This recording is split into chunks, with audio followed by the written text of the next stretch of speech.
بسم اللہ الرحمن الرحیم۔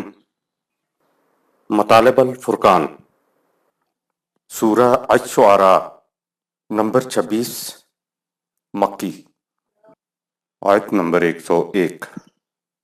قرآن مجید کی تفسیر خود قرآن مجید سے از علامہ غلام احمد پرویز صاحب، اخذ و تلخیص محمد اکبر دکشت بھارتواج،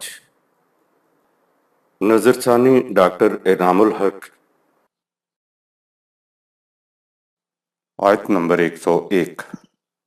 ولا صديق حميم اور نہ ہی ہمارا کوئی غمخوار دوست ہے، آیت نمبر 102۔ فلو أن لنا كرة فنكون من المؤمنين اے کاش ہم ایک بار پھر کہیں دنیاوی زندگی کی طرف لوٹ جائیں تو سچے مومن بن کر دکھائیں۔ سورہ 23 آیت نمبر 99 100، سورہ 39 آیت نمبر 58، آیت نمبر 103۔ إن في ذلك لآية وما كان أكثرهم مؤمنين یقیناً اس داستان کے اندر غور و فکر کرنے والوں کے لیے حقیقت تک پہنچنے کی بڑی نشانی ہے، لیکن روش برقرار رہی تو یہ ایمان نہیں لائیں گے۔ آیت نمبر 104۔ وَإِنَّ رَبَّكَ لَهُوَ الْعَزِيزُ الرَّحِيمُ۔ مخاطبین قوانین خداوندی کی صداقتوں پر ایمان لائیں یا نہ لائیں، خدا کا قانون ہمہ وقت اپنا کام کرتا رہتا ہے۔ یقیناً یہ اس خدا کے قوانین ہیں جو بڑی قوتوں کا مالک ہے، اس لیے ان قوانین کے حامل غالب آ کر خدا کے عطا کردہ سامان زیست کو نوع انسانی کے لیے عام کرتے ہیں۔ العزیز اور الرحیم کے لیے دیکھیے آیت 26 آیت نمبر 9 اور سورہ 26 آیت نمبر 68، آیت نمبر 105۔ كذبت قوم نوح المرسلين۔ اسی طرح نوح کی بھی سرگزشت ہے، اس کی قوم نے بھی خدا کے رسولوں کی تکذیب کی۔ آیت نمبر 106۔ إذ قال لهم أخوهم نوح ألا تتقون۔ جب ان کے بھائی بندوں میں سے نوح رسول بن کے آیا تو اس نے پوچھا کہ کیا تم اپنی غلط روش کی تباہ کاریوں سے بچنا چاہتے ہو یا نہیں؟ الا تتقون، سورہ 26 آیت نمبر 106۔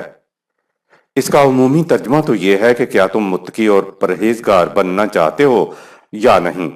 تقویٰ کے معنی ہیں خاردار جھاڑیوں سے اپنا دامن بچا کر چلنا ہے، لہٰذا الا تتقون کے معنی ہیں کیا تم زندگی کے راستے میں آنے والی خطرناک خاردار گھاٹیوں سے بچنا چاہتے ہو یا نہیں؟ یعنی دنیا و آخرت میں امن و امان کی زندگی بسر کرنا چاہتے ہو یا نہیں۔ یہ بات ہم اپنی طرف سے نہیں کہہ رہے ہیں، بلکہ اگلی آیت میں نوح علیہ السلام نے اپنے آپ کو امن کا پیغامبر کہا ہے۔ آیت نمبر 107۔ إني لكم رسول أمين۔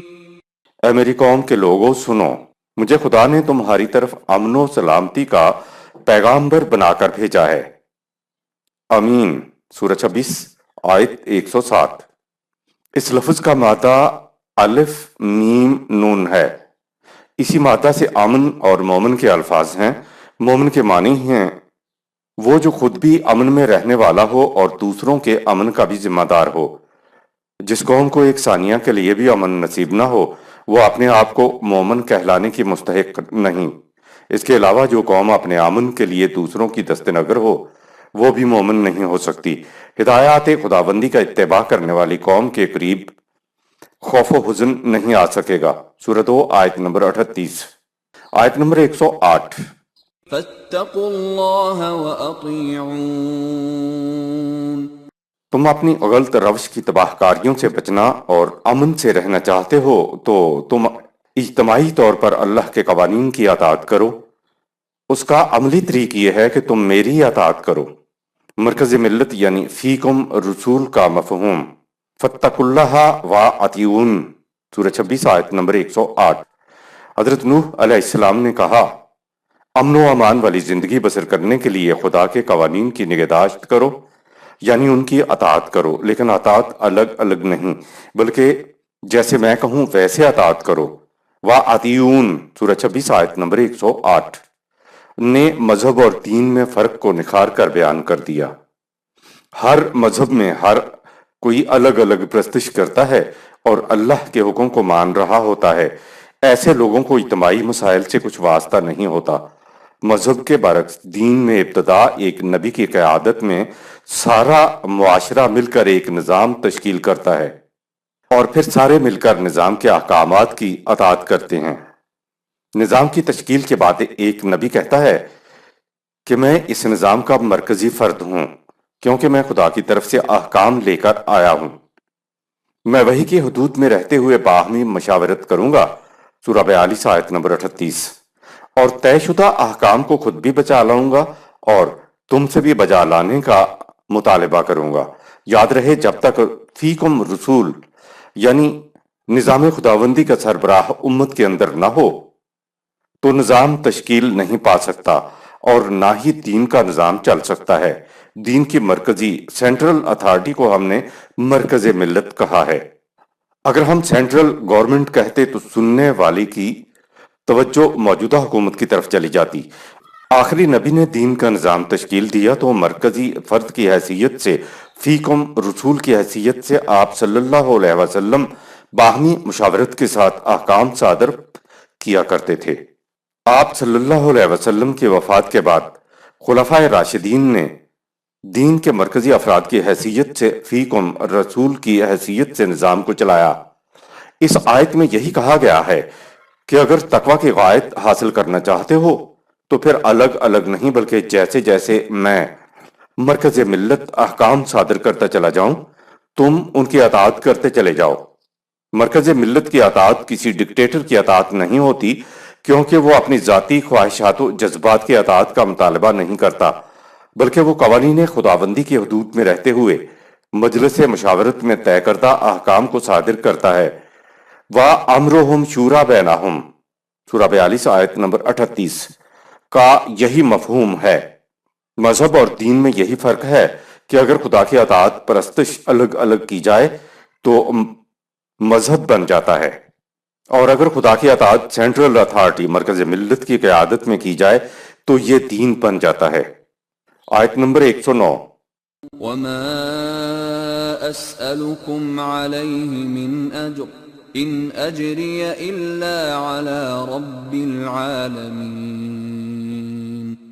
میں اس پر تمہاری خیر خواہی چاہنے پر بالکل کسی صلے کا طالب نہیں ہوں، میرا صلہ تو بس اس خدا کے ذمہ ہے جو تمام اقوام عالم کی پرورش کرنے والا ہے۔ دل بے مدعا تو کسی کا نہیں ہوتا چاہے وہ رسول کا دل ہی کیوں نہ ہو۔ دیکھیے سورہ 25 آیت نمبر 57۔ کامیاب اور ناکام نظام کون سا ہوتا ہے؟ خدا انبیاء کرام کے ذمے انسانوں تک اپنا پیغام پہنچانے کا کام لگایا کرتا تھا، اور اچھے ملازمین کی طرح وہ اپنے اجر کے لیے بھی خدا ہی سے امیدوار ہوتے تھے۔ یہ بہترین طریقہ ہے کہ جس نے کام پر لگایا ہے اسی سے اپنی اجرت طلب کی جائے۔ دنیا میں اس نظام کو کامیاب قرار دیا جاتا ہے جس میں نظام کے کارکن ملازمین کی صورت یہ ہو کہ وہ اپنے ذمہ کاموں کو افراد سے معاوضہ طلب کیے بغیر سر انجام دیں اور اپنے کاموں کے اجر کا مطالبہ اس سے کریں جن کے حکم پر وہ افراد کے کام کر رہے ہیں، یعنی اپنے محکموں سے طلب کریں۔ بگڑا ہوا نظام وہ ہے جس میں محکمے سے تنخواہ کے علاوہ لوگوں کے کام بغیر رشوت کے نہ کیے جائیں۔ جب تک افراد فائل کے ساتھ روپوں کے پہیے نہ لگائیں فائل چل کر ہی نہ دے۔ جب محکمے سے تنخواہ مل رہی ہے تو کسی بھی طرح سے افراد سے روپیہ یا کسی قسم کی مراعات لینا جائز نہیں ہے کیونکہ اس سے نظام میں بگاڑ پیدا ہو جاتا ہے۔ لہٰذا اگر ملازمین محکمے سے تنخواہ کے بدلے میں لوگوں کے کام کر رہے ہیں تو یہ بہترین نظام ہے، لیکن اگر تنخواہ کے ساتھ ساتھ لوگوں سے رشوت بھی طلب کی جا رہی ہے تو یہ برا اور بگڑا ہوا نظام ہے۔ آیت نمبر 110۔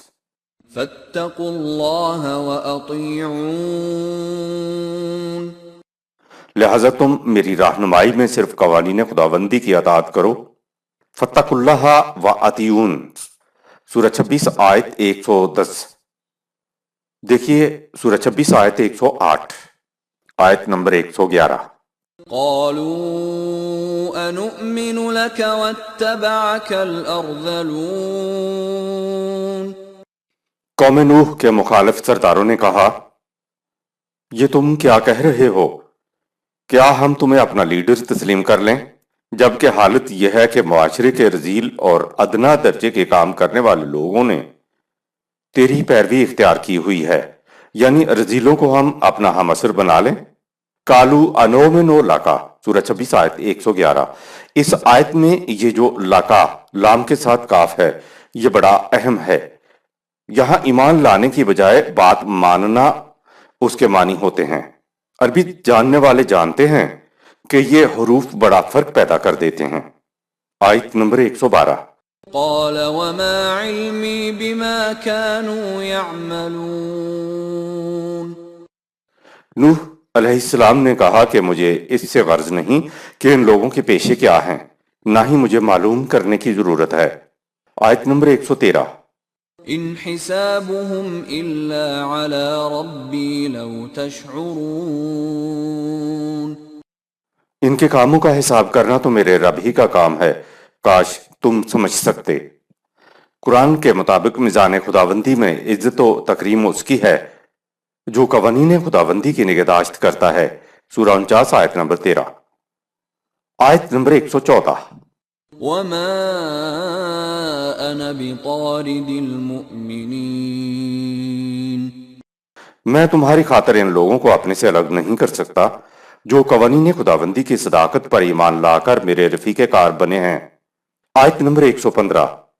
ان انا الا نذیر مبین، میں تو بس تمہاری غلط روش کے تباہ کن نتائج سے واضح طور پر آگاہ کرنے والا ہوں، سو وہ میں نے کر دیا ہے۔ آیت نمبر 116۔ قالوا لئن لم تنته يا نوح لتكونن من المرجومين، مخالفین نے کہا، اے نوح علیہ السلام، معاشرے میں مساوات کی تعلیم دینے سے اگر تم باز نہ آئے تو ہم تمہیں سنسار کر دیں گے۔ آیت نمبر 117۔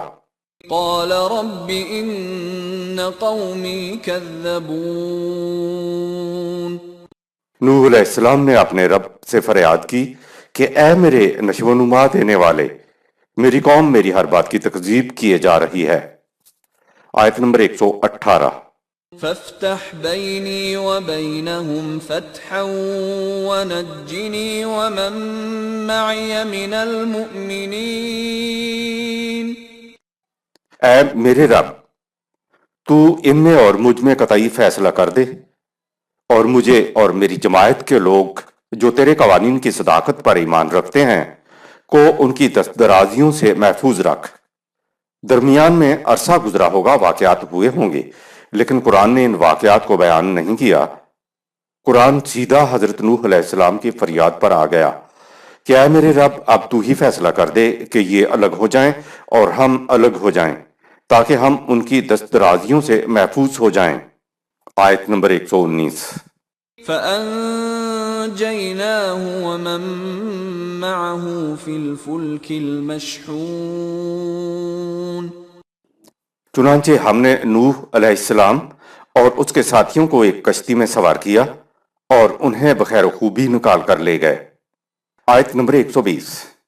ثم اغرقنا بعد الباقین، پھر اس کے بعد باقی ماندہ لوگ غرق ہو گئے۔ آیت نمبر 121۔ ان فی ذلک لآیہ وما كان اکثرهم مؤمنین، بلا شبہ قوم نوح علیہ السلام کی داستان میں اور قانون مکافات پر بیان کردہ حقائق میں غور و فکر کرنے والوں کے لیے حقیقت تک پہنچنے کی بڑی نشانی ہے، لیکن ان کی روش برقرار رہی تو یہ ایمان نہیں لائیں گے۔ آیت نمبر 122۔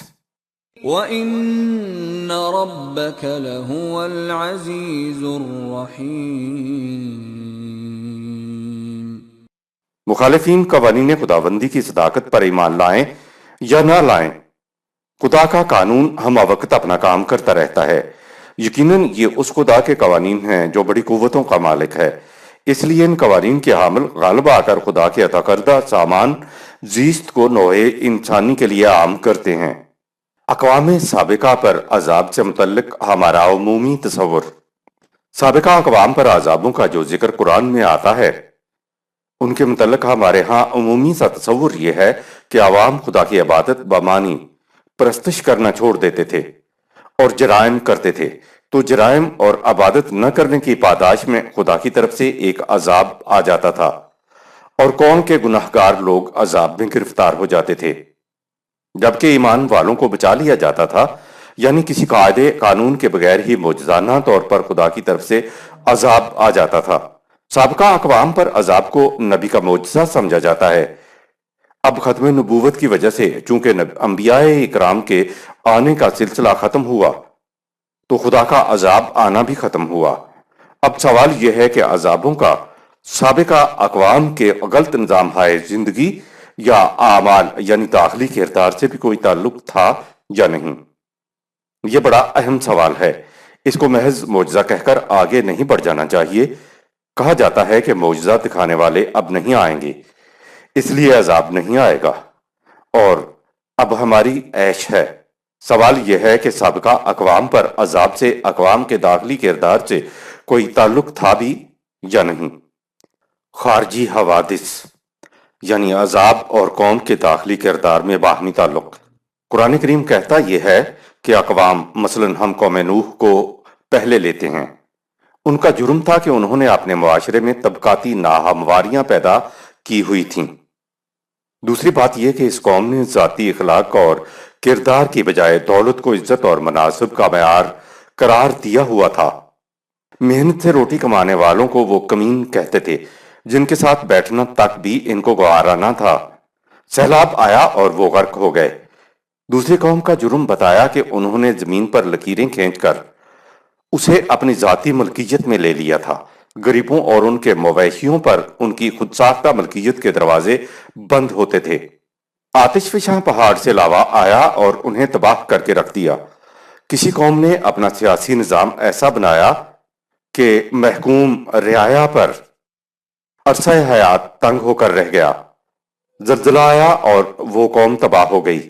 کسی نے جنسی بدنہادی اغلام بازی میں انتہا کر دی۔ ایک آندھی چلی اور قوم تباہ ہو گئی۔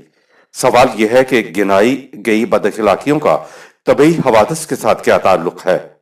اقوام میں اخلاقی خرابیاں پیدا ہو گئیں تو سیلاب، آتش فشاں، زلزلے اور آندھی کیوں آئیں جس سے اقوام تباہ ہو کر رہ گئیں؟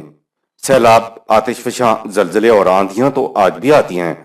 نظر بظاہر تو یہی معلوم ہوتا ہے کہ بد کردار کفار کو خدا نے تباہ کرنا تھا، سو کر دیا۔ آج بھی بد اخلاقیاں اور بد کرداریاں عام ہیں، لیکن آج ایسے حوادث سے اتنا نقصان نہیں ہوتا۔ یہ کیا ہے کہ سابقہ اقوام کے ساتھ تو اتنی سختی اور آج اتنی نرمی، جبکہ سنت اللہ تو کبھی تبدیل نہیں ہوا کرتی۔ بات دراصل یہ ہے کہ عذابوں کا بد کرداریوں اور بدعملیوں سے براہ راست کوئی تعلق نہیں ہوتا، البتہ ایسے حوادث ایسی اقوام کی تباہی کا ذریعہ ضرور بن جاتے تھے۔ بد اخلاقیوں اور بد کرداریوں کا عذابوں سے کوئی براہ راست تعلق نہیں ہوتا۔ ہر سال سیلاب آتے ہیں، تباہی مچاتے ہیں، لاکھوں ایکڑ اراضی پر کھڑی فصلیں تباہ ہو جاتی ہیں، بستیاں تباہ ہو کر ویران ہو جاتی ہیں، لیکن ہم نہیں کہتے کہ یہ خدا کا عذاب ہے، بلکہ وجوہات پر توجہ دی جاتی ہے کہ جی کروڑوں روپے خرچ کر کے بند بنایا گیا تھا، چڑھتے پانی کا دباؤ برداشت نہ کر سکا اور ٹوٹ گیا، جس کے نتیجے میں یہ سیلاب آیا۔ بند مضبوط اس لیے نہ بنا کہ انجینئر صاحب نے کم سیمنٹ لگائی اور پیسے جیب میں ڈال لیے۔ یہ بد اخلاقی ہے، بد نہادی ہے۔